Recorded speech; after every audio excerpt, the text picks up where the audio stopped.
I'm Amalia Natalio, and you're listening to Mind, Body, and Beyond, where we explore the connections between what we see, feel, experience, and everything in between. My guest today is Mero Botana, and I'm so happy that you're here with me today, Mero. Thank you for being here. I'm so happy also. Thank you for having me. Yeah, so Mero and I were talking before this podcast, this episode of Mind, Body, and Beyond. And this is, I think, going to be a really interesting conversation for everyone to tune into if they have any curiosity about the beyond, because we're going to be talking a lot about the beyond. So before we get rolling, I want people to know a little bit more about Miro. I'm going to read a little something about him here, so forgive my eyes looking down. So, Miro has studied astrology since he was a teenager with a strong background in Vedic culture. So, that includes the Vedas, meditation, yogic philosophy. But he's also been extremely interested in tropical or the traditional astrology. It's the astrology that most people know about, like when you ask, what's your sun sign? That sort of thing is what most people have some connection to in some way. This is a place where Miro, I think, has excelled and has is able to really bridge not just that the tropical astrology, but also something called the law of time. And this is where I think it gets really interesting because now we're talking about cosmic history. We're talking about connections and contact with worlds outside of this world. And that, I think, is where this conversation might really pique the interest of people to better understand. And I'm going to use his words here to be the facilitator focused on integrating and building a bridge between the two systems, the law of time and tropical astrology. Now, I'm going to give a little bit of a background for those who may or may not have any idea what we're talking about here. There is something called the Tzolkin Dreamspell work that is part of the story. And I met Miro a couple of years ago, and he gave me a very in depth reading about my birthkin, which is basically giving a little bit of a picture of me and the experience that I came here to have as a human in a soul or a soul in a human vessel. And it was really fascinating because I connected with a lot of what he said, but it wasn't as complex or complicated as most of us feel like astrology is. It gave me a framework to work in day to day. Now, where I think Miro's work may diverge a little bit from that small, specific system is that he's bridging not only this your lived experience, but how the cosmic experience is affecting you, what your role is here, and how you can align yourself with those frequencies. Now, this is me kind of giving a paraphrased overview of your work, Miro. So I'm excited to hear your additions to what I have to say and allow our conversation to flow. So I'd love to hear what your thoughts are on some of what I just shared and add on to that. Thank you for that introduction because it was really beautiful to the way you put it. Yes, that's true. Actually, we are part of a system. We humans are part of nature. We are part of we participate in the earth, and the earth is related to bigger cycles, the sun and the stars. So what I discovered, let's say 26, 27 years ago, was what is called the law of time. That is a Mayan heritage related to galactic cycles. So the map of this connection between the Earth and the center of the galaxy, because they said in the center of the galaxy is a huge sun pulsing, breathing, beating in what is called the sacred time cycles.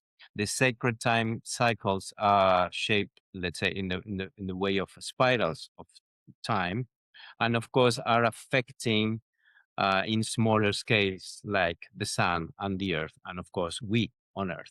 So the whole system, let's say the whole galaxy, but the solar system, the sun, the earth, are in a particular time now that we are what is called ascending. The earth is ascending, shifting, moving to a new place, to a new paradigm, to a new way of seeing reality. Okay.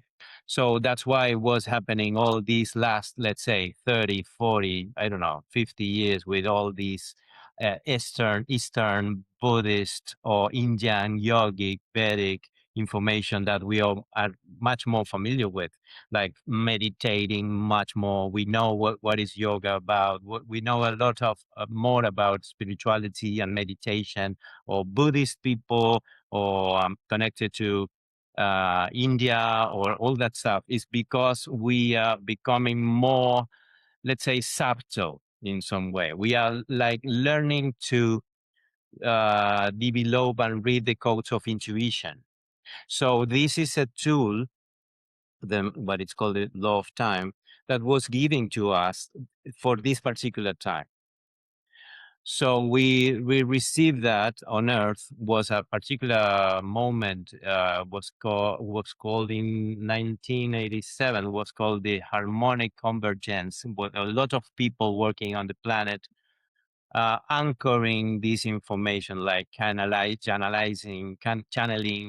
information, and receiving all this stuff. This is, let's say, tools for the new paradigm of the what is called the fifth dimension, that is very in vogue nowadays. The people Yes. thought about that. So this is actually what I call it, like the cosmic kindergarten. So it's beginning to get familiar with these codes, sacred codes of time for evolving, and knowing much more deeper about the expression of your soul in codes.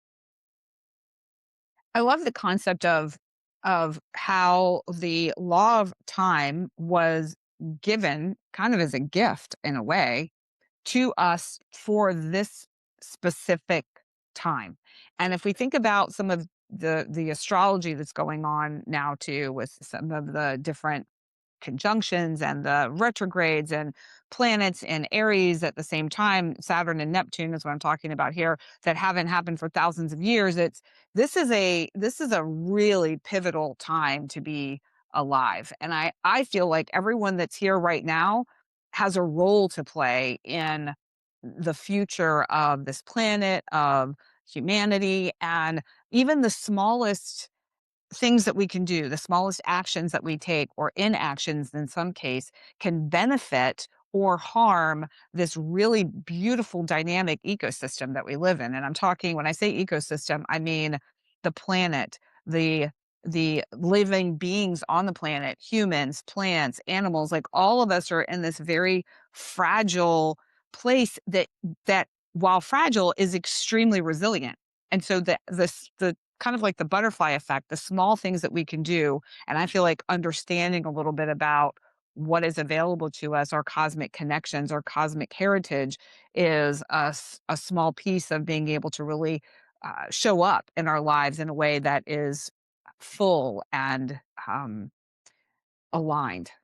Of course, it's a synchronic order. It's about that. Actually, it's not,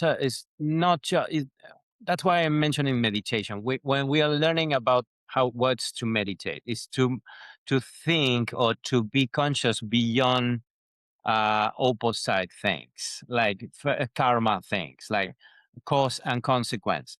We are learning about synchronicity. We are learning about we beyond I, or most first we learning to put the we first. This is the famous era of Aquarius in astrology. Mm.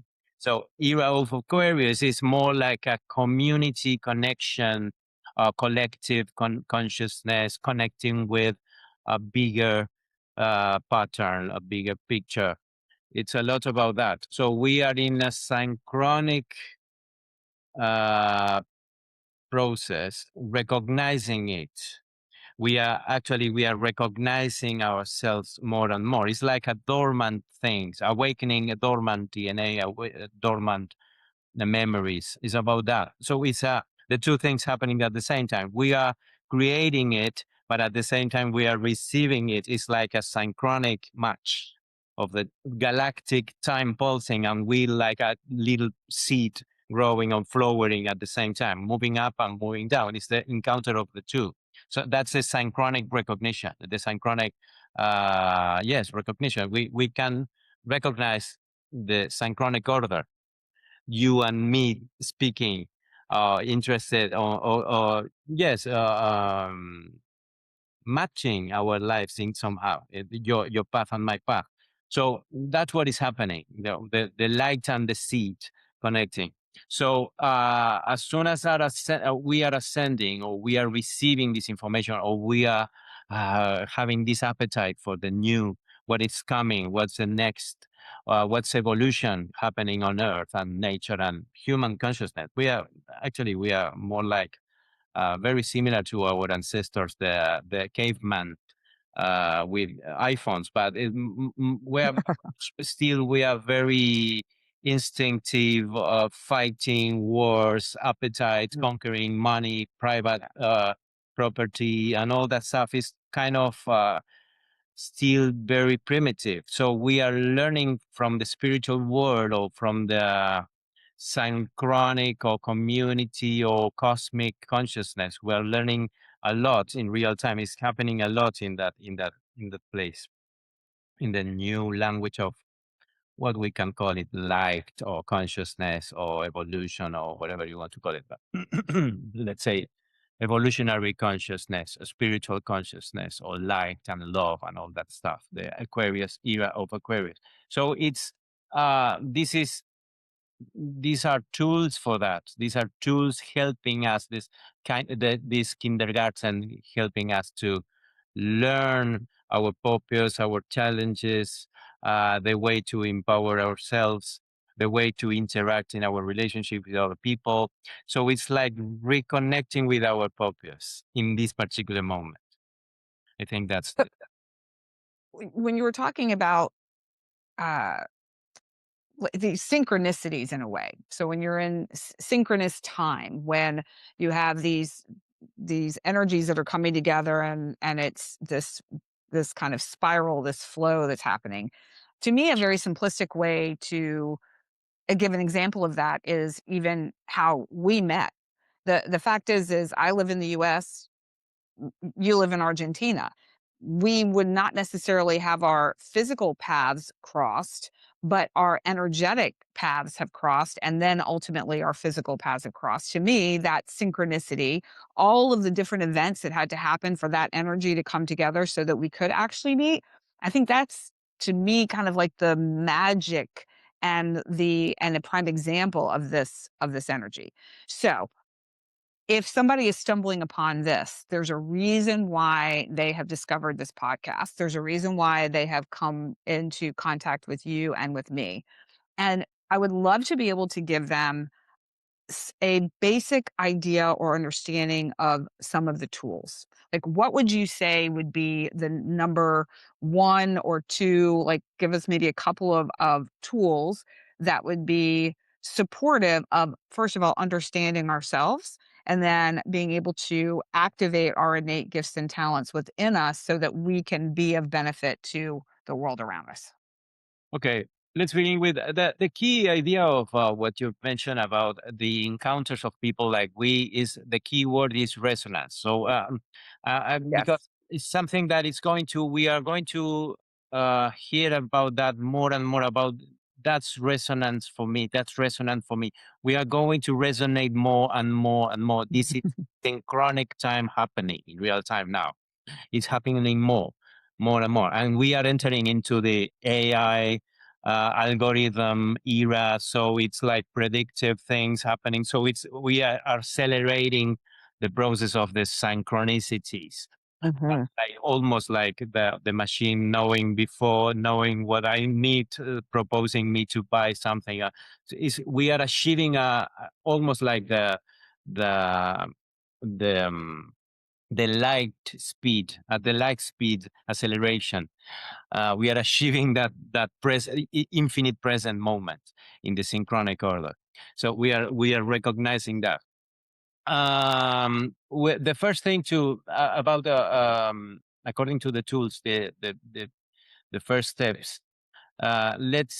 We are very familiar nowadays with DNA. Okay, so it's the idea of I make this kind of tale to explain how this works. Let's say your soul wants to play your purpose again on Earth.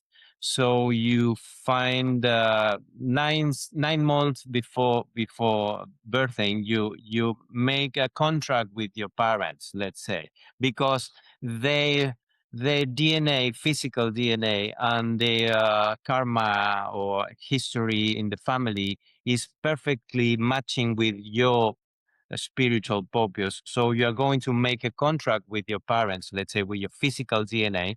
So your spirit, let's say, let's use that traditional word, spirit or soul or whatever you want to think about that. Let's say the expression of your soul is going to inform, like in light codes, your DNA, your physical DNA. That actually is going to be the most similar for your purpose. The physical DNA is going to be the more similar that you need for your spiritual purpose, let's say. So this spiritual expression is going to, let's say, through light codes that are going to be these law of time tools are going to be expressed in codes, light codes, literally in different sequences of light are going to be informing your physical DNA to tell what to do, to tell what to awake, the aspects of your DNA tendencies to be opening or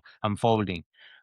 So what is going to happen that you're going to be, if you're a regular person, you're going to be having a normal life, but with a lot of uh, potential dormant abilities or things that you can be exploding more and more, but are there and you don't know it. So if in a particular moment of your life you got a crisis or you need to connect with that, let's say, map of your life, we are very familiar nowadays with the traditional astrology. We know that the sun in Leo and the ascendant in Cancer, but we don't know why is that.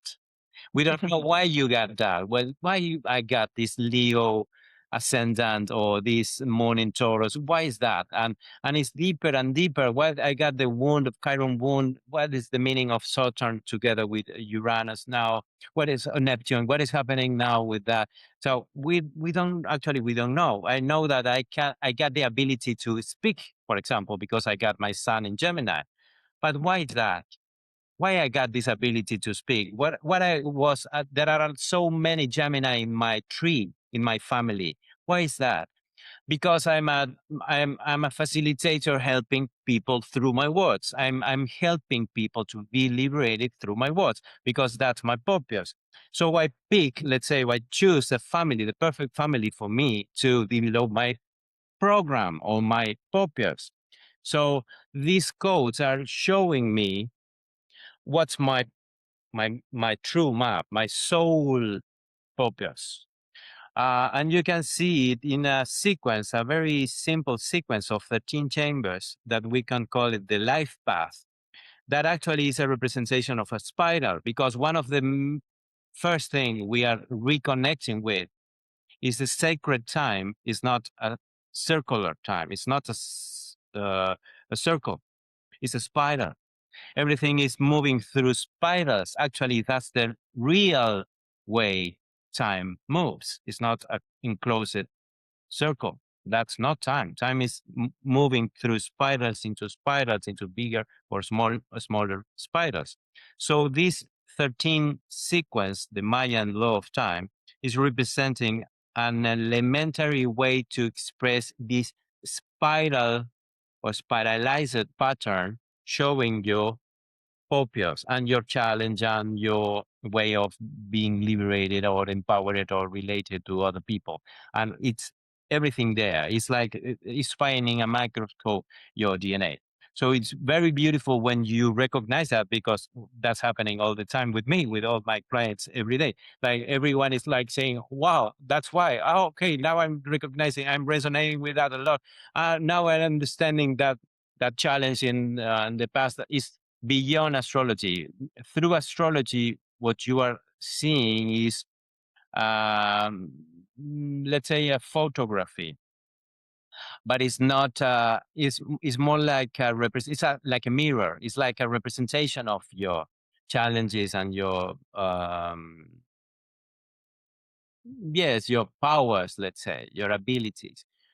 But through the Mayan that is deeper, you can see how you illuminate all the aspect to feel like self realize it or self fulfill it or complete. I don't know how to put it.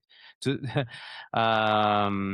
to awake the dormant DNA. Let's say, let's put it that way. To begin with, so in that sequence of 13 chambers, you got two informations. Let's say a masculine and a feminine aspects, like constructing like the DNA building a sequence. When you can say through combination of these two energies, you can see everything. Let's put it that way. To put it in a nutshell, very simple. So there are going to be people that are not watching us, that are listening to us. So I'm going to invite them at this point to pop over to a platform where they can see, because I would love for you to show, if you have a graphic or a drawing of some of what you're talking about, so that people can see some of the energies you're talking about with the spiral and the masculine and the feminine aspects as well. Do you have anything that you could pull Now you and want? share? Yeah, of course, yes. Yeah, I think it might be helpful to have something to visualize, because some of these concepts for people might be trying to understand them, but when you see it, it begins to make more sense, at least for me. So at least the learners like me who would like to see and hear, I think it would be useful. Okay. Now we are seeing my computer. So this is my desk. So this is, for example, are you seeing? This is the what I was speaking about, the sequence that is like in a funny way to say that we are spying a microscope with elementary DNA. Hmm. So you can see in this sequence different information in each one of the chambers. That, for example, in my case or in your case, for example, Amalia, let's Hmm. use your personal one. Sure. Let's use this sequence. For example, this is Amalia Amalia sequence. That in Spanish it says magia, that is magic in the purpose. So you are going to see, for example, I'm not sure. I'm doing right. This is your sequence, right? Yes, this is yours. Yeah. Uh, she is, for example, the signature, the galactic signature of her is red crystal. Red crystal. Uh, I will look Serpent. your folder, your specific folder, Okay. yeah, to share with people your example. You're becoming an example, Amalia Natalio first, for example. Yes. I will be an example You are going to the example now. For example, she's a red crystal serpent. That's the identity, the galactic identity, playing inside this, what it's called the wave spell, the adventure wave spell. In her case, the wave spell of the magician of the wizard, or the wizard, the white wizard.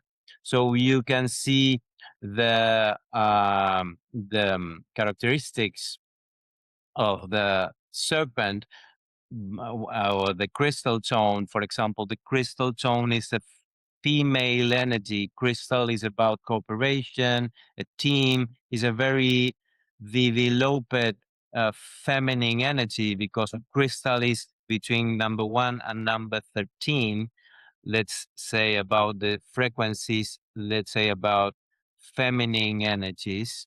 Number the crystal, the name is number 12. So it's a very feminine aspect between 1 and 13. But this number 12, that it's called crystal, is playing inside the sequence of the wizard. And the wizard is about the mastery of time and no time, for example. That's why Amalia is so interested in time and sacred time and healing people, because actually the power of the wizard is to heal the souls, to heal people in the invisible. That's why the guy there in the first place got the physical eyes closed and smiling, Mhm. third eye open, receiving some wisdom, invisible wisdom, smiling. But the physical eyes closed, like the invisible wisdom. But that's about her purpose. So you can see, for example, in her pattern, in her sequence, you are going to see the purpose, the challenge, the service, the form, the way of empowerment, etc., etc. Different informations inside this sequence of, let's say, the DNA sequence. So what implies to be crystal, what implies to be red, what implies to be a red serpent, the challenges, the empowerment, these are going to be the basics. But another uh, basic things to understand is the representation of the sacred time calendar itself, that is called the Tzolkin. Sorry, where is the Tzolkin here? This is Well, my just one thing while you're pulling that up is for those who were looking at the spiral, the white wizard, the one that's specific to me, and then the overarching. I love the adventure wave spell because our life does feel like an adventure. You can see with the first tone on the top left, if you're looking at the screen, and it works its way through all the way from 1 to 13, 13 being the end, and then a new wave spell begins. Another part of the spiral starts again. And each one of us has our own wave spell. Mine happens to begin with the white wizard, as Miro was saying. And I was born during the 12th tone, which is crystal. And during the white wizard wave spell, the red crystal serpent is in that 12th position. So that is where I come into this world. And that energy of the red crystal serpent, I feel very resonant with. We're going to use that word again. There's a, I recognize that in myself. But when we start going into some of the challenging energies that Mira was talking about as you make your way through that spiral, there are aspects that I don't see, aspects that I yeah, prefer not to have. They're a challenge for me. dormant or in shadow mode, or as a challenge or challenge it. Uh, Mm.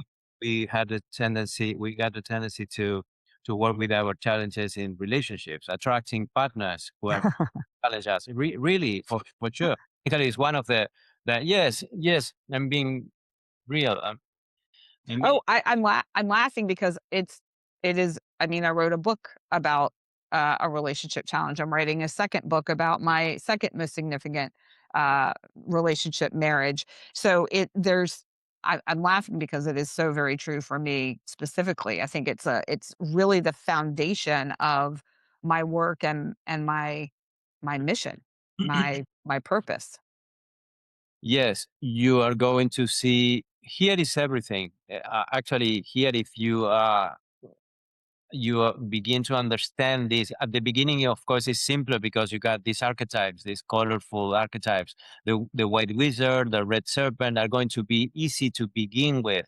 But for example, the serpent is representing uh, um, Amalia. The red serpent, for example, represents passion, motivation, joy, but it's also representing the body wisdom, body healing, the connection with life itself, the pure spark of purification of your blood cells through passion, like the Kundalini, or very sexual, could be connected with the instincts, the food, the joy, the physical pleasure, and changing um, your skin, like dying and rebirthing and rejuvenating through this pure experience of life. That's the representation of the serpent.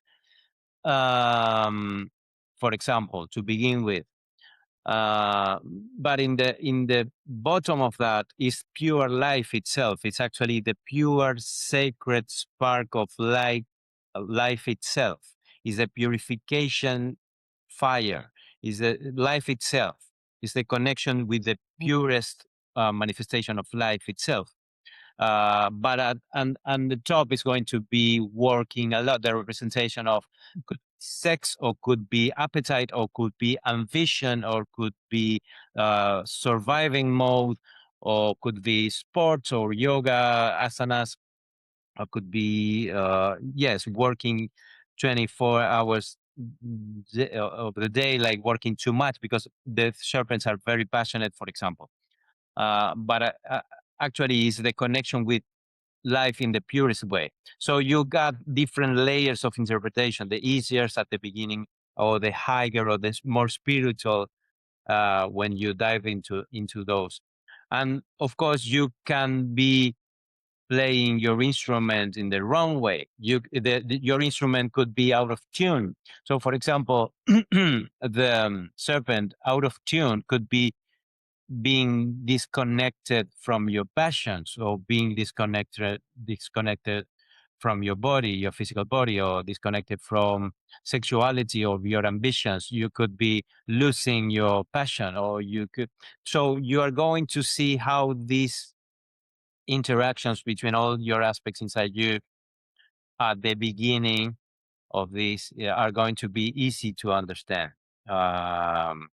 So the other one thing I want to mention to understand a little better this thing is that the Mayan, represents the center of the galaxy as this.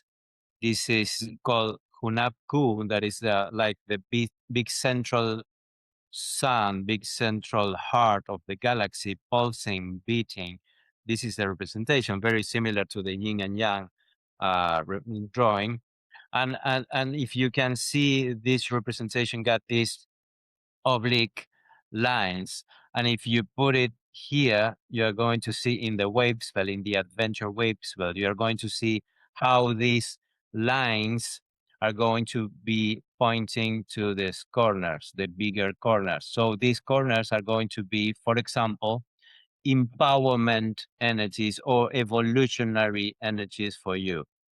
So here, when you begin to deal with this, is a infinite map of possibilities to understand your program, your life path. And my sessions, Amalia, last at least 3 hours long, 3-4 hours. It's very easy for me to speak a lot about it. So please interrupt me. But at the beginning, what I'm trying to say at the beginning, you can see how this is easy to understand, but we are going to have layers and layers of depths of this information. You tell me, you guide me, please. Well, I feel like, so what you just showed, the graphic that looked a little bit like a yin and yang that pointed to the corners of the spiral. I never heard you explain it quite that way before. So that was really interesting for me to understand, that kind of like the cross mark, these arrows, and they're not arrows, but to me, in my mind, it's kind of like these arrows that are pointing to these different aspects that are important to each person. And so everyone's is going to look a little bit different. Um, and you're right, it's very simplistic on the surface. So anybody can go online and look up some of these concepts. There's a couple of different websites that just, search Dreamspell or Law of Time, or I don't know, maybe Tzolkin, and that's spelled with a T. Uh, you can find some information about the basics, but there are so many layers. I know that Mero has sent me some information over the years and some pictures where I've messaged him back and said, I don't know what I'm looking at. Can you share a little bit more context for this? Because I don't understand. And I feel like I'm pretty intelligent. I'm pretty well versed in a lot of this. And it still almost breaks my brain to understand how all of these, it's almost like like phyllo dough, that is made with like baklava, for instance, where it's a layer of dough and a layer, and there's these thin layers that build and build and build. And and there's even a filling in between each layer that you can take in and feel and Yes, experience in your just life. just think about the modern scientific community is speaking about trash DNA, DNA trash. Yeah, junk DNA, things like that. Yeah. How Uh-huh. could that be possible? How could possible that is some junk DNA? It's not junk DNA, it's dormant DNA. So of course, we all don't know what is that, what is dormant there. So that's the thing. That's the next step, awakening this information. So it's beginning with the simplest to awakening the dormant possibilities, the dormant powers, the dormant DNA. Speaking about your powers, it's an infinite trip, one way trip. Um, to open these possibilities. It's very, very, very beautiful. A lot of people cry during my sessions. A lot of people like recognizing their self. Now I understanding why they cry. It's very, very, very beautiful. I really love this. And at the same time, it's happening. Another thing that I want to mention is that it's not just an individual thing happening. It's something happening in a global scale. That's why you are particularly interested, Amalia, in the day out of time, for example, because the Earth as a whole thing is going through the same thing, because you can see the pattern, the life path in a person, in a particular person, but in a in a second encounter or in a later, you are going to see the present moment you are going through again through the smaller spiral sequence. What is happening now? And for example, you are going to have the Earth, the whole Earth, going through a spiral, a particular spiral. For example, the Earth nowadays is finishing a year because the galactic year is beginning on the July the 26th, because this is related to the Sirius B star, and July the 26th, because we are recovering the connection with stars. The sacred time is connecting us to Earth, to Sun, to Sirius Pleiades, galaxies, the center of the galaxy. So it's bigger and bigger, like mamushkas, Chinese boxes. So um, the galactic year for the Earth, it begins on July the 26th, because it's the day Sirius B star is closest to the Earth. So it's beginning the day together, the Sun and Sirius B. So that's the most powerful Syrian energy. Let's put it that way. Cosmic year, a way to put it in words. So now at beginning of the July, nowadays today's July the 9th, 2026 of the old time. We are finishing the 13th moon, because the proper way of understanding this law of time schedules the time in proportions of 13, for example, like the DNA helix, the DNA sequence is in 13 chambers. So the whole year, let's say the Earth time is sequenced in 13 months, 13 moons. It's not 12 months, it's 13 moons. So it's a regular thing, unfolding energy. So it's the same happening to the whole Earth, the Earth as a collective.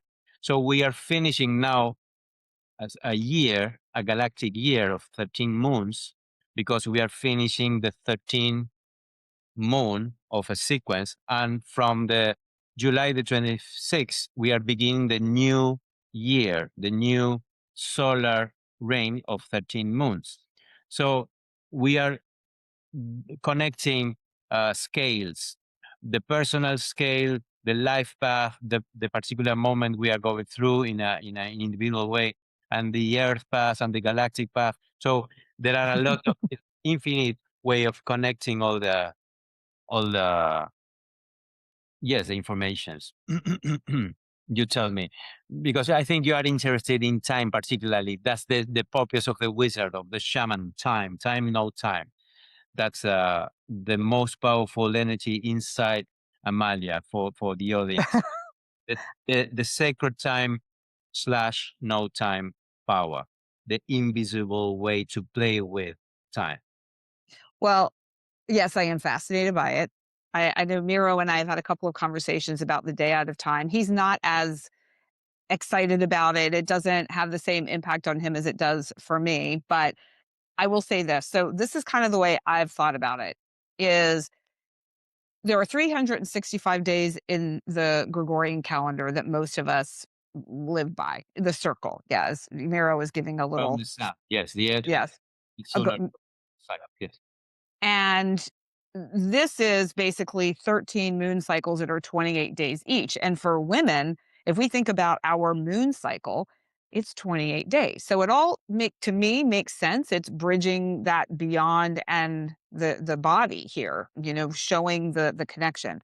Now, what I think is fascinating is if you take the 13 moon cycles that are 28 days long, you do the math on that, it's 364 days, not 365. Now, we live by the Gregorian calendar. So that one day that is quote unquote missing is July 25th. That is the day out of time. July 26th, as Miro said, is when the new year begins. What I find so fascinating about that is that if we think about it, a day out of time to me feels magical. I mean, I guess that's the white wizard in me Yes. speaking. Yes. Um, it's this day where to me it's like it's almost infinite possibilities are available to us. We're finishing a cycle, but we haven't yet begun the new one. It's almost like I was born on August 1st. It's Lammas Day in the Celtic tradition. So it's a harvest day. To me, it kind of feels like that. It kind of feels like a harvest day. It's taking all of it you've learned and experienced within the year, and that's this beautiful day of completion. What I find particularly fascinating this year for me personally is July 25th, I'm taking a trip to Estonia for an event. And I arrive on the 26th. So I am embarking on this adventure on the day out of time. And I'm landing in the new space of this possibility and potential on the 26th. To me, there could not be any more of a Literally. premium example of how it works. And I was not planning it. I didn't decide this was the day. It was and kind of what you were saying before, Miro, about intuition and following that. And maybe this is what we talked about earlier before we got on. I'm not sure, but it's following the inner wisdom and that nudge. It's that cosmic guidance that's in our DNA. That's part of who we are. That's part of what when we chose our parents and we decided this is what we came here to do. It's like this support system in us that's guiding us where we need to go if we listen. I could have chosen not to go to the event. I could have chosen to fly on a different day. I could have all sorts That's of different. to listen. That's the key. I was thinking exactly. Yeah.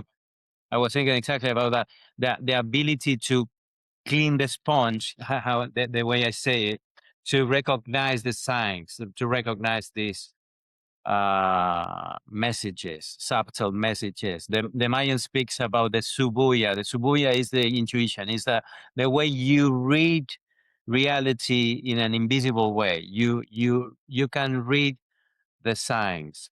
That we can call it nowadays the intuition, and that's the antenna. We are receiving like guidance, but we have to clean ourselves. We got to uh, take out the trash, all the toxic stimuli that we got nowadays on the earth. We got to keep our focus, our consciousness clean enough to read the messages. This subtle message is part of the process. So that's the key: the ability to read, Mhm. the ability Mm. to read the messages, to follow these signs, the intuition thing. So from that point, of course, there are people who got that more developed, people who got that absolutely asleep. Uh, yes, Yeah. So it's part of a process. So it's in a different. We got different moments in our path according to that, the ability to redesign us. Well, and I know we have talked about this in the past, but I think for people who are tuning in to us today and to this conversation, and you talked about cleaning the sponge, you've talked about this a lot. Uh, I, to me, the way I interpret that is about keeping our keeping our energy clean and clear, keeping our bodies free of toxins and uh, things that might harm our physical being, that allow our antenna and think of the antenna as the body itself to be unable to receive the messages. So if, for instance, you're filling your I'm trying to give an example that won't be super activating to people. Um, just think about maybe cleaning products in your home. If you're using cleaning products that have harsh chemicals and they have a strong odor, and that's what you're smelling all the time, there's going to be an effect. You're maybe going to get a headache, or maybe you're going to feel nauseous, or there's going to be some sort of implication for that will affect how you are able to behave. Let's say if you have a headache, you can't think clearly, you're not able to receive guidance, that sort of thing. So it's Our something. base, according to, for example, this example that you're mentioning, we are much more aware today than 50 years ago about that. For sure. So it's like training. It's like we are learning how to pay attention to fluor, to pay attention to, I don't know, chemicals, plastics. We are learning. We are cleaning. That's a cleaning, beginning with the most material, the most obvious thing. But after that, after the plastics or the chemicals, we are much more refined. We got a lot of much more consciousness about what is happening here, what's happening with our food, what is happening with our environment, with our waters, with our air, with our relationship, the toxic relationship. I don't want toxic relationship. We are much more conscious about that. So it's one step beyond. That's why I began with meditation. It's like we have to learn, or we have to begin with this clean window to see. Yes, yeah, but you can compare like our parents or our grandparents, the difference of the cleaning the cleaning products, for example. That's a whole different world. We all the food we eat, we have, I don't know, a lot of much more conscious about that. So it's a process of evolving. We are evolving towards much more subtle world. Well, and I feel like what you're saying too about the cleaning is, if we're looking through a lens of our experience, that where it's like having dirty glasses on. They're all smudged. You're not able to actually see clearly what it is that you're looking at and you're experiencing. And I think that kind of circles back to the studies on trauma and how that affects us, about epigenetics and lineage work, and the how that can definitely taint the lens with which we see ourselves.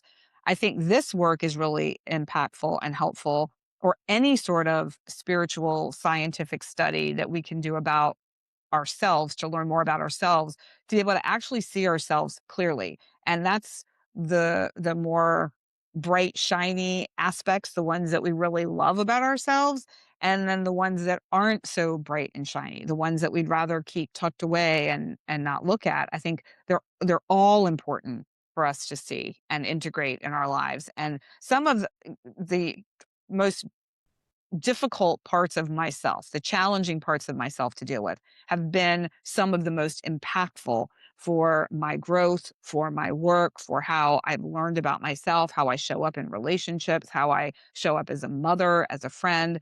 I think all of these pieces are part of who we are, and all of them are important for us to understand, and how that fits in with the bigger picture of the collective, if you will, of our planet, of the universe. So I don't know if you want to speak to that a little bit, Miro. Yeah, I was thinking about more like a chess game. Like everyone got a particular role in this giant Swiss watch. But for me, in my belief system, this is like a perfect. We are living inside a perfect machinery, or perfect machine, perfect Swiss kind of clock. We got, as a serpent, you are much more worried about the body and much more worried about health and about the processes, the biological processes, the digestion, the how you integrate the experience. That is Amalia speaking, because Amalia is a red serpent. The purification spark of the of the experience itself, like a fire, purificating fire, healing at the same time. So each one of us got different roles, let's say, different, yes, roles in the game. That's the beauty of that. That's the beauty of it, to see how we are interacting, guiding or challenging or playing our roles. Like I really love to see families, for example. When I do the map of relationships, I really enjoy. Yesterday I got a client yesterday full of serpents, like Mhm. a lot of, with a lot of serpents in the in the tree.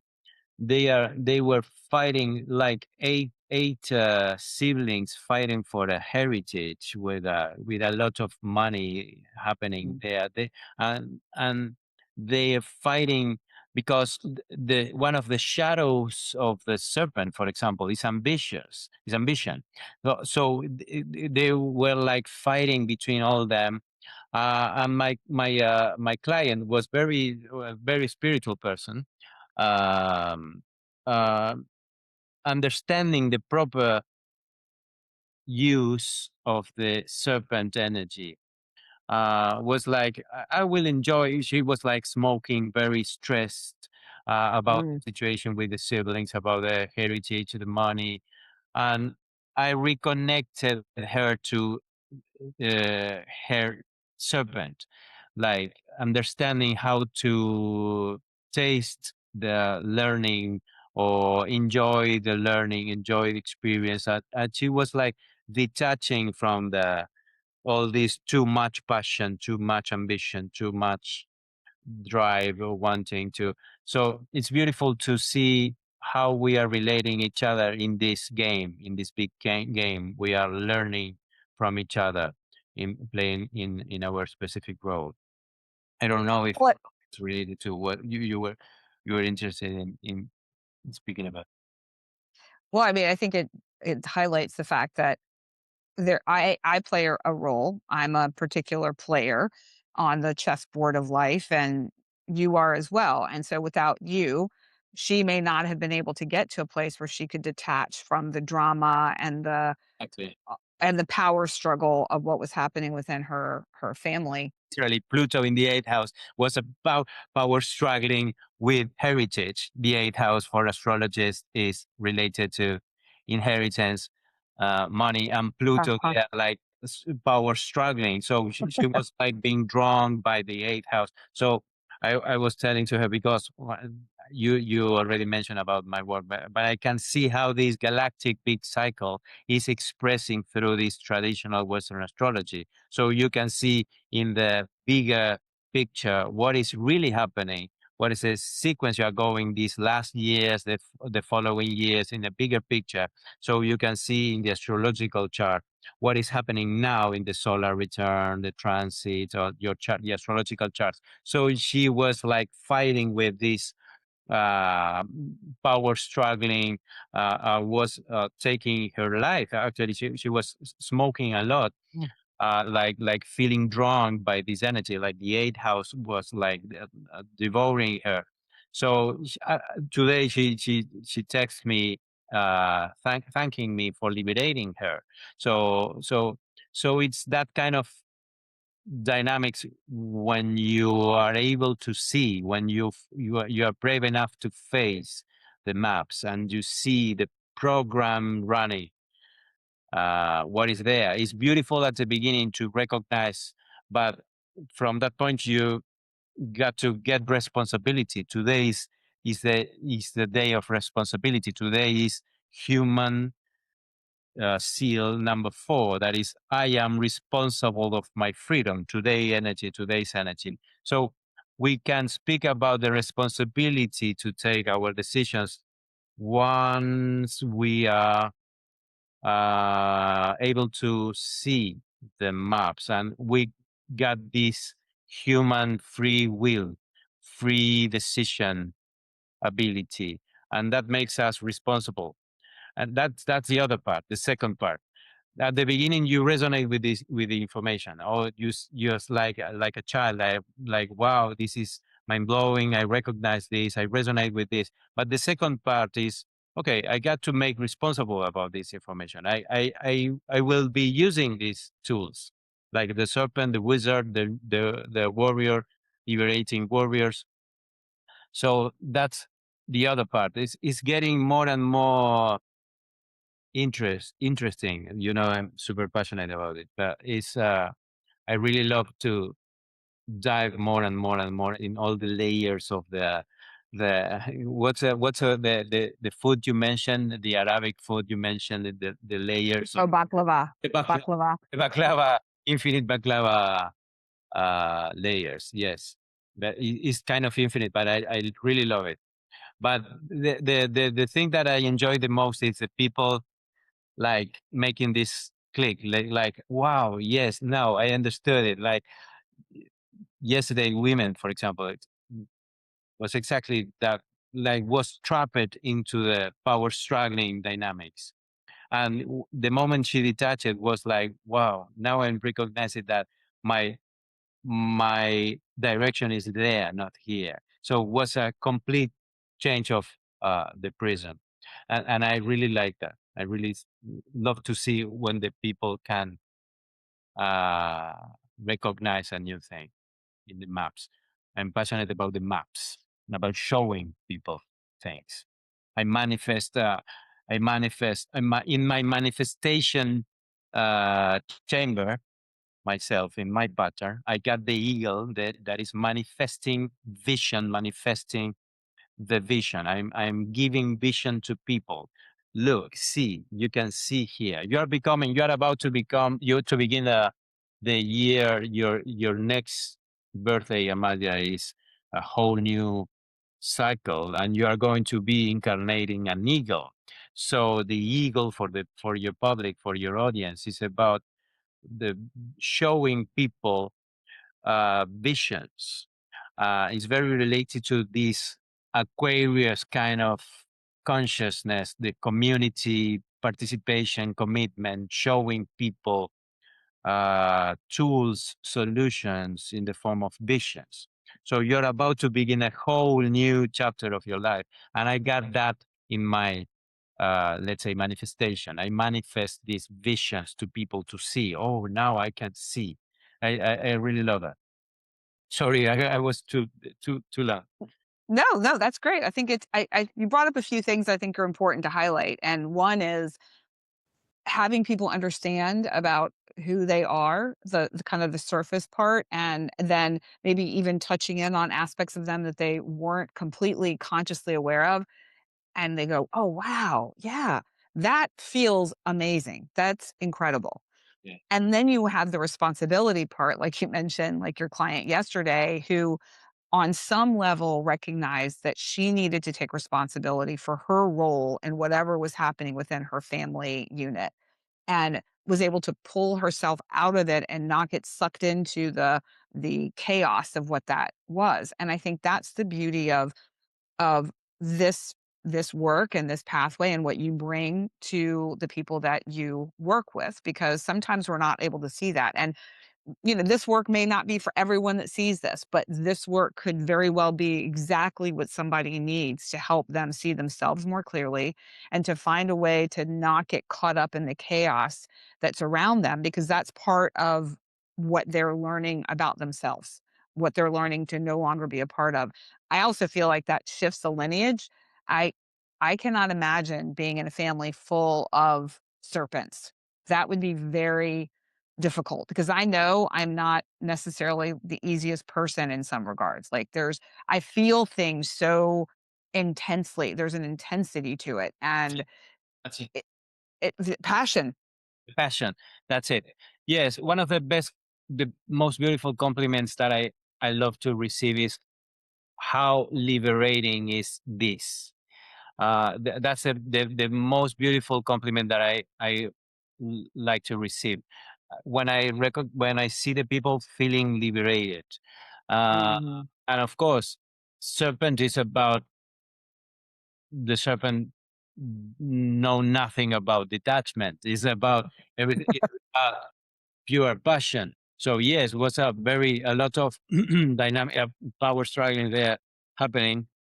But she, for example, as an example, this yesterday client for myself was a lunar number 2 red earth. That is the representation of a a challenge of evolving from my original family. That's a representation of the red lunar earth. The lunar tone is a representation of a challenge. The red earth is the representation of my family is far from home. It's on some place on earth, in another country, for example. So it's a challenge. And the challenge, for example, generally happens or works attracting unconsciously partners who are going to challenge us. And for example, in her case, in the yesterday client's case, was literally a foreigner romantic partner challenging her to abandon or left behind the original family to move to a different country.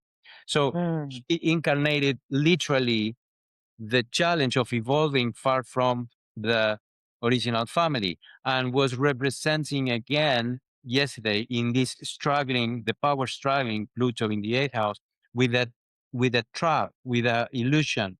We spoke a lot about her father that was like a millionaire having a lot of money but never giving her nothing, never giving money to her, so she felt like some kind of revenge, like inheriting the money, but the promise was never coming, so the money wasn't there, so she was like expecting to have the money but struggling with the siblings. So she understood that that was a false gift, like a poisoned candy. So she recognized that and she detached it. And from that liberating point, she again point her life again to the earth, to her purpose on life. So it's very beautiful when you see the people recognizing the traps and the challenges and feel liberated. And I really like that.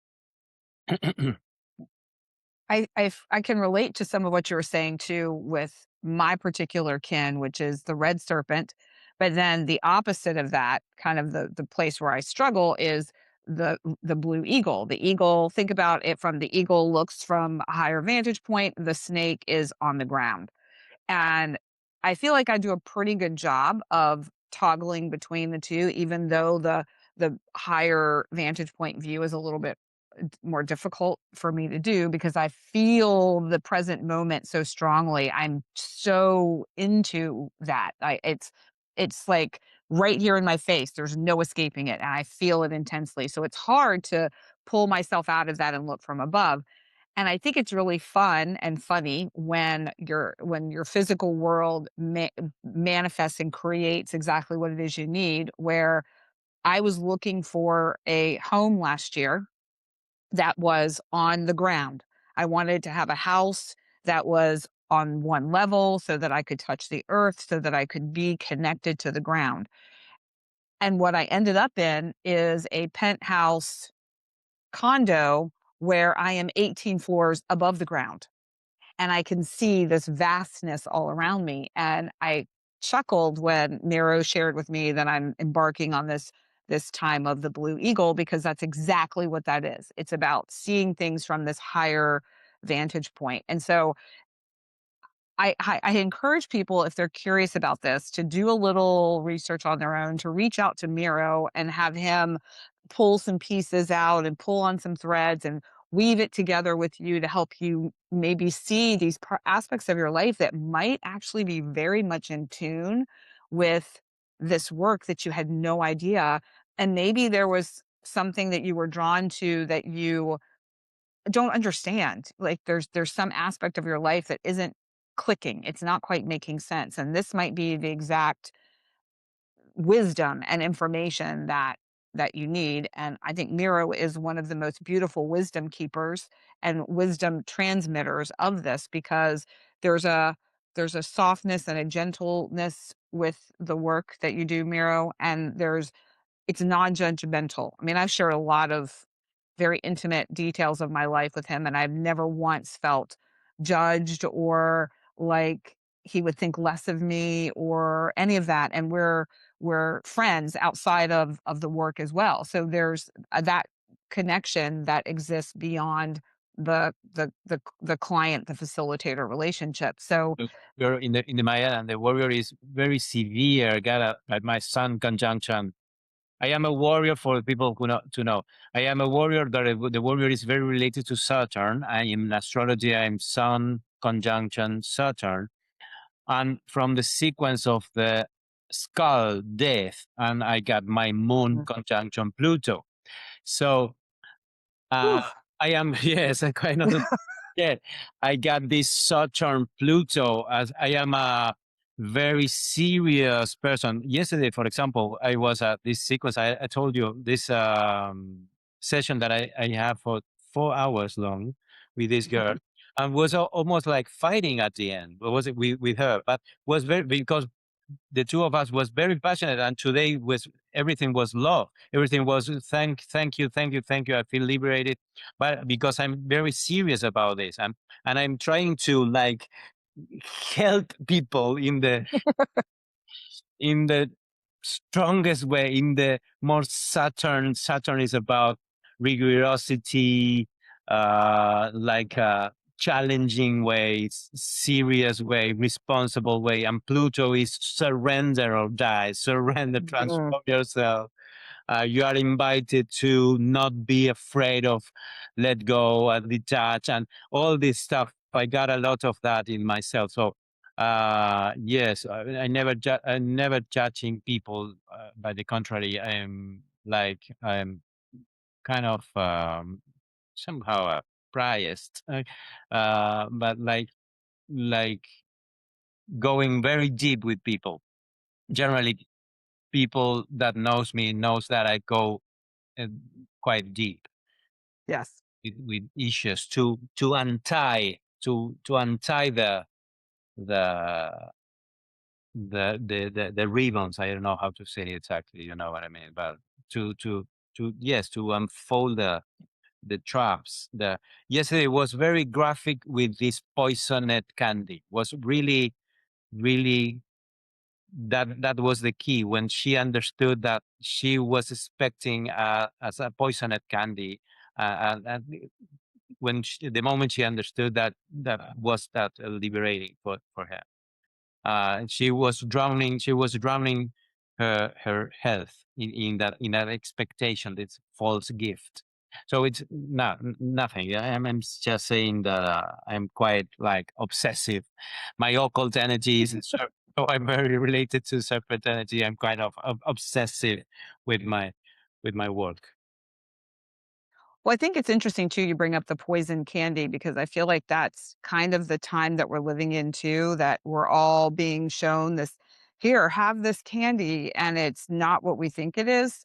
So to maybe if people just take that little bit away with them and really check in with yourself, and do I really want this thing that's being offered to me? Because it's maybe not what I think it is. So I feel very strongly there are people that need to hear that little bit today. According to the let me tell you this. According to the year that is about to begin on Earth, you know, July 26 is the new year beginning, and it's about truth, and it's about freedom, And it's going to be a lot related to new truth, new meaning, new freedom, but empowered through this energy that we are speaking about, through detachment, to Mm. through not being afraid of detachment.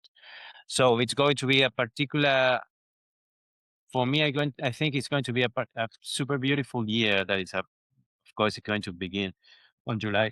It's going to take 13 months of 28 days. But it's a year of, actually, it's going to be Galactic number 8, red moon, that is the sponge. So it's going to be about purifying the sponge, cleaning our vessels, our physical and emotional vessels, to allow space to the new truth, the new freedom, the new meaning, the new spiritual energy, because the earth is going through a path of 13 years of white energy. The white is about accepting things as they really are and the truth.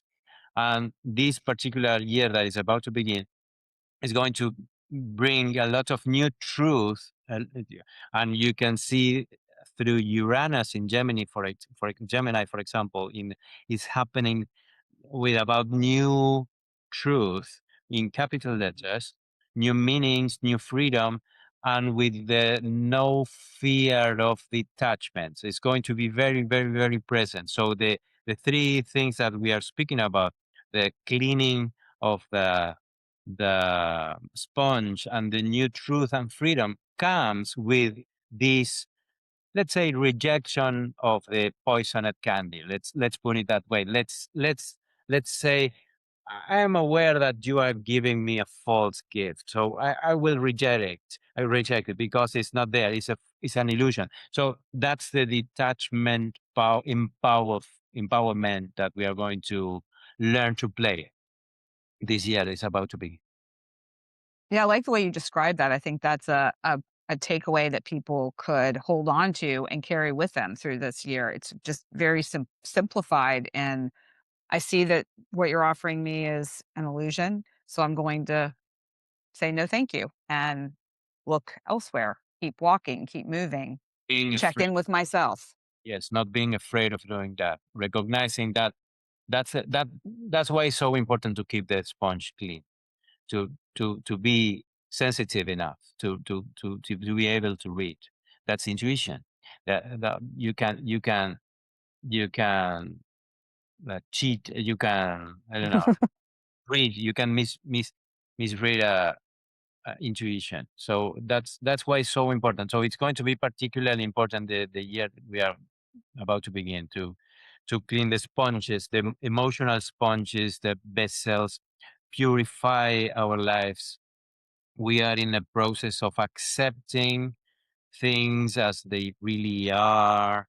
It's a nightmare for our egos. We are Mhm. learning to kill our egos, our expectations, illusions, ambitions, or attachments, or control, or possessiveness, or jealousy. We are surrendering in relation to all that aspects, to accept things as they are, and it's coming a lot of new truths. I'm not sure about where are coming the truth. Probably a lot of synchronic different sources of truth, but the key is going to be this: not being afraid of detach. Yeah, and I don't think that's an easy thing for most of us to No, do. I no. know it's a challenge. I mean, I think this upcoming year will have its gifts, but the gifts come with discomfort, I think, for many people. And I think getting for me personally, I'll speak for me, what I'm noticing in myself as we're embarking on this transition and this change, and my birthday a few days later, is I'm already noticing those areas of my life that I've held on to, not even tightly, but I've held on to for whatever reason, security, comfort, habit, whatever it is, where I'm loosening my grip on it and it sucks. I don't enjoy it. But I recognize that in order for that next wave or that next chapter to begin, that I need the hand to move through it, and it's holding on to something else that I is no longer, um I don't like the term so much, that no longer serves me, but it's no longer aligned with where I'm going. And so it Of course, you are evolving. That's exactly what is happening. We are in like a tree unfolding new things. A flower comes after, or the fruit comes after the flower. So we are learning that we are having a lot of dormant things waiting for unfold or for open. So you are evolving. We are in an evolutionary universe. So we have to move always. yeah. Uh, uh, we are forced to move. This is everything is about motion, movement. We are evolving. So this is about what is the proper way to evolve. What the two things: recognizing the signals and listening to your inner voice, or be brave enough to let die the old patterns, the old scheduling, the old systems, the old structure, let's say, the old structure. We are in the middle of that process. I really love it. Yes, it's going to be the hardest way with the most possessive people, I think. Well, I have a something that I practice and that I teach to my clients. It's called the karmic kindness method, and it's 3 steps, very simple steps. And you actually already mentioned 2 of them in what you just shared. So I think it's a perfect time to bring it to the audience. And they can use this conversation as a place of practice. So it's 3 steps: recognize, relate, and repattern. So essentially what we're doing is we're recognizing an activation. We're recognizing something that is coming up for us, whatever that might be. We're relating it to where we are now in our life, maybe a relationship, our body, a belief system. We're relating it to something that is relevant to us. We're pausing in the repatterning, because in that pause is where we then determine what action or inaction are we taking. And that is where feel like it's so incredibly powerful in its simplicity, in the simple shift of the one action or the one thought. And it's not like one and done. It's a repeated process over time. You're not only changing your interaction with whatever that activation is for you, whatever that pattern is for you, but you're also affecting change across time, which of course is my jam. I love that. Being able to affect your ancestors and future generations by the way that you are engaging in your life now from a different place. So, using this conversation, like I said, as an example, a reflection. Here are some questions I'd like to leave people with. So, if in the recognize portion, what did you hear or discover in this talk today that helped you recognize something about yourself more clearly? I guarantee you, for those of you who stay till this part, there is absolutely something that we talked about that you felt, that's me, or I resonate with that is something that I feel in myself. The next part is the relating. So where do you see or experience this energy or this quality or pattern showing up in your life and your relationship? So whatever it was that was sparked for you, whatever you recognized, now relate it to your life specifically. And then the repatterning portion is, so now you know something. Now you've learned something, and it might be you learned something from this conversation. It might be that it sparked you to go to research a little something. Maybe it sparked you to set up a session with Mero, whatever it is. What might you practice, choose, or respond? How can you respond differently? And that repatterning can very well be making the choice to set up a session with Mero to understand. Maybe it was what led you to do a deep dive in some of this work and then see, oh my gosh, I didn't recognize this about myself. Now I can make a different choice. I can now, instead of getting caught up in my passionate side, which is valuable and true to me, I also need to take a moment. I need to pause and be able to look at the bigger picture of it all as well. Hold both of those at the same time and navigate my world from that perspective, that vantage point. So again, these are just little questions, launching off questions. I'm going to drop them in the show notes so that you can look at them again as well. But I think it gives you an opportunity to reflect on this a little bit differently, to take that methodology into your life in a really simplistic way, and be able to recognize the patterns that are running in our lives that don't necessarily benefit us or our relationships or the communities around us. So I don't know, what are your thoughts, Miro?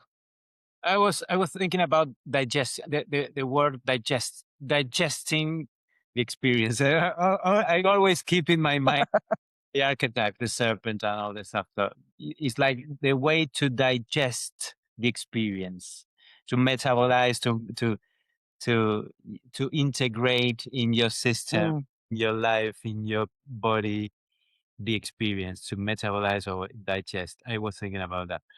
Very beautiful. Of course, I love it. Every tool is nowadays is very important. Every new tool, every useful tool, spiritual tools. So of course I love it.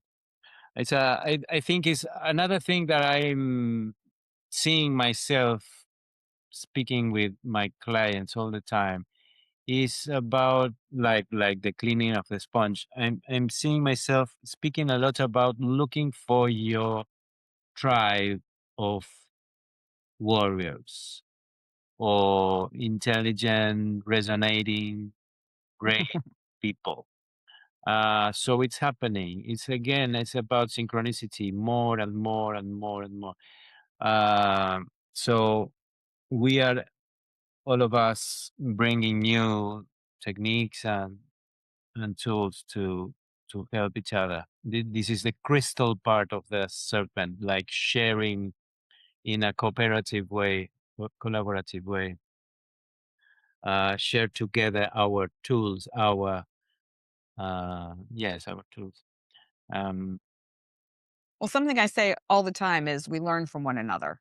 And I feel like that is very, very true in the work that I do and the people that I bring on the podcast, the people that I work with, that I learn from. And I don't mean just client work, but I mean working with people like you, Miro, as a client myself, and recognizing I don't know much about much. I know a little tiny bit that I share, and that is then a place where people can take that and they can run with that. And then there are people that I learn from, like yourself, and other people that I've had on the podcast that I have in my life um that make me think about things differently, that make me stop for a moment. And I love those conversations. Those conversations where I walk away and I'm still pondering something.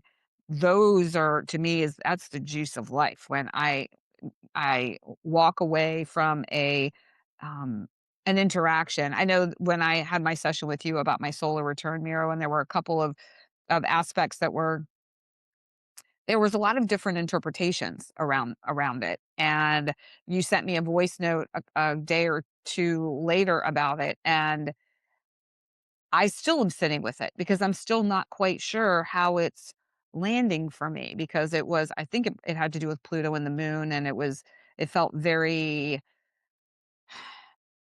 heavy, but but also really tender. And so there was this place that I was trying to find, um a not a solace in it, but a comfort in the discomfort of it, and I wasn't able to quite land there, and so just still sitting with that as I'm approaching my solar return in just a few weeks. So I don't know if there's anything that you want to leave with folks as far as your perspective, some sort of key takeaway or insight, or something that you really want people to leave this conversation with. I would love for you to share that as we're wrapping up. I'm not sure. I'm not sure now. No, I think the past is going away very fast. We have to be really flexible. As soon, exactly as you, Amalia, are beginning a new whole cycle that we can call it the blue cycle, that is about to be flexible, to be open-minded, to I use the idea of the clay with the waters inside the earth and make these clay possibilities. I'm about to begin that in 2 years from now, the blue process. Mm, So we are, I think, probably we have to be flexible, open-minded to change our minds, to change our rigidities, to be like I generally I said like Jamiroquai dancing, this ability to dance with the new music, to be flexible enough to dance. I think this is the challenge that we are facing now, to be flexible and open, not too rigid, too attached. We are we are about to begin huge changes. I'm feeling it. I'm mhm. knowing it. I'm seeing it, the maps, but I'm feeling it, that we are moving, like changing from the dance floor to another dance floor. I'm feeling that, and I think it's going to be best for the spiritual people or detached people or the conscious people. So that's it. To keep that work, we are in a community. We are growing a resonant family of spiritual consciousness, conscious people. Yeah, absolutely. And I feel like the people that are drawn to this podcast, to this work, are people that are going to be able to easily maneuver from dance floor to dance floor and be able to flow with the rhythms as they change, as they shift.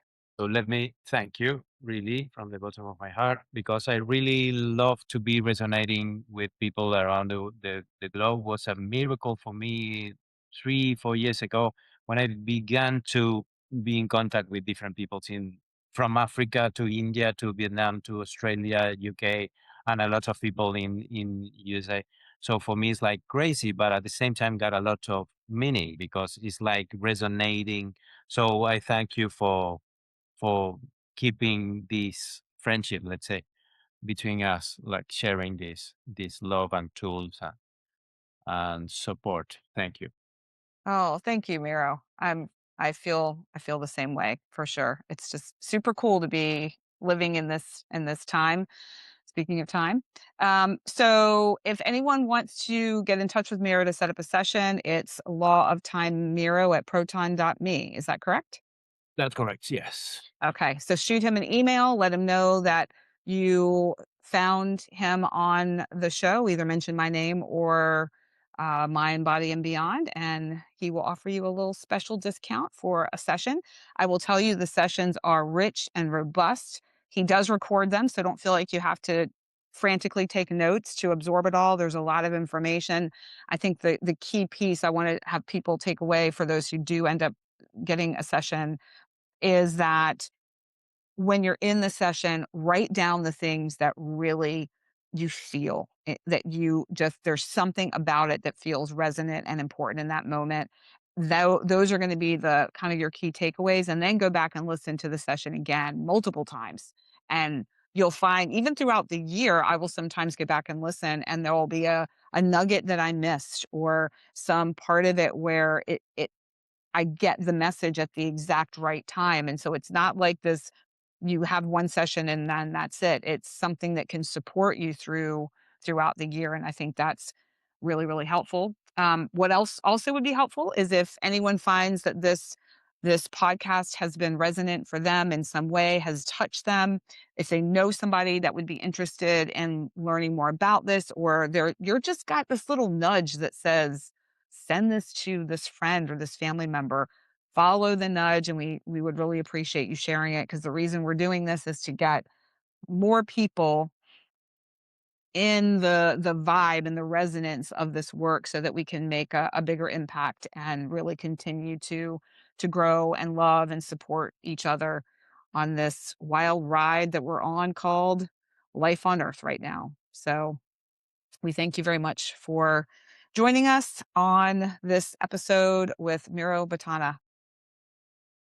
Thank you. Was really beautiful. Really. Bye bye. See you. Nice.